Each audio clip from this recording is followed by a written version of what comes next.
Le premier coup de semonce, c'était la disparition des aminos, ouidazole, diazole, aminitrile, glyphazole, etc.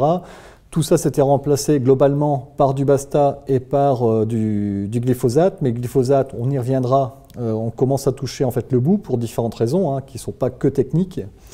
Et puis, effectivement, dernière information en date, c'est le basta, c'est la dernière année pour l'utiliser. Fin de vente depuis le 24 janvier, puis date d'utilisation finale au 24/10/2018. Donc en 2019, le basta, c'est fini.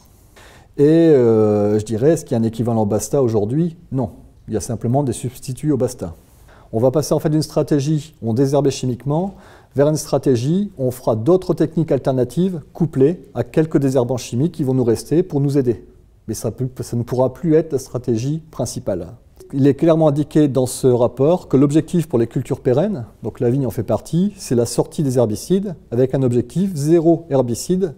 Et cet objectif est également repris par les filières vins et spiritueux dans le cadre des états généraux de l'alimentation, donc l'ensemble en fait de la filière viticole. Mais aujourd'hui, la seule technique réellement crédible pour travailler sur des grandes surfaces, c'est principalement des façons oratoires qui devront être revisitées pour être adaptées à nos pratiques.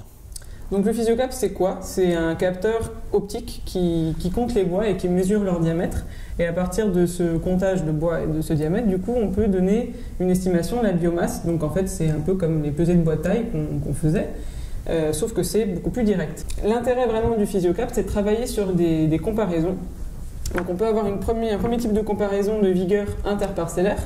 On pourrait répondre à est-ce que finalement ma vigne elle est trop ou pas assez vigoureuse par rapport au reste, par rapport à d'autres régions éventuellement, par rapport aux voisins. D'un autre côté, on peut aussi comparer cette vigueur de manière interannuelle, donc savoir si l'année dernière j'avais une vigueur très élevée, cette année je vois que ça a vachement diminué. Pourquoi? Donc essayer de comprendre finalement les tenants et les aboutissants de ces variations de vigueur. Et puis, un autre point intéressant du PhysioCap, c'est qu'en fait, on peut essayer de comprendre l'hétérogénéité intraparcellaire. Un autre point intéressant qu'on a pu mettre en évidence à partir de cette base de données, c'est le lien entre la vigueur et le rendement. Donc, on voit qu'on a une très belle corrélation entre l'indice de biomasse mesuré l'année N par le PhysioCap et le rendement de l'année N+1. Alors, il y a plusieurs outils selon les différents types de sols. Sur ceux qui ont la chance d'avoir un sol léger, pas besoin d'outils ultra techniques, un simple disque plein, diamètre 250, avec une orientation que vous réglez par une noix crantée, et j'ai envie de dire, ça suffit. On peut avoir un débit de chantier qui est tout à fait intéressant, là on est sur des choses de l'ordre 4, 5, 6 km/h selon comme sur les sols un peu plus lourds, un peu plus compactés, qui sont quand même un peu plus légion courante dans le secteur, on arrive à trouver des disques crénelés. Alors les disques crénelés, il y en a deux principalement qu'on trouve dans notre quotidien, enfin trois, excusez-moi. On obtient une zone sous le rang qui est légèrement butée, et là, avec ces disques-là, par contre, chose très très intéressante, on a un vrai débit de chantier. On voit apparaître sur le marché, depuis 2 saisons maintenant, ce qu'on appelle des disques à moteur. Alors, les disques à moteur vont fonctionner de la même façon que les disques crénelés, vont aussi jouer sur une légère projection pour former une légère butte sous le rang, si ce n'est qu'à leur différence, ils vont émietter un peu mieux en avançant. Le disque crénelé sur une parcelle argileuse un peu humide va vous faire ce qu'on appelle une grosse lardasse, classiquement dans le jargon agricole, c'est-à-dire va vous retourner la terre, et après vous pouvez avoir des mottes grossières, très désagréables que ce soit pour le travail à pied ou pour le travail mécanisé par la suite, ce qu'on appelle les disques valmatiques. Même fonctionnement, si ce n'est qu'eux viennent faire un petit peu intercept, mais avec une efficacité un petit peu plus limitée sur les sols compacts. On est aussi vers des choses où vous aurez vraiment besoin de différentes familles d'outils. Si quelqu'un parmi vous souhaite passer toute sa saison avec une lame intercept, il va satisfaire 80% de ces situations à peu près, et il va rester 20% où il va lui falloir beaucoup de patience pour régler les situations. Il existe des choses au niveau mécanique, ici une charrue d'Hérault, qui fonctionne parfaitement.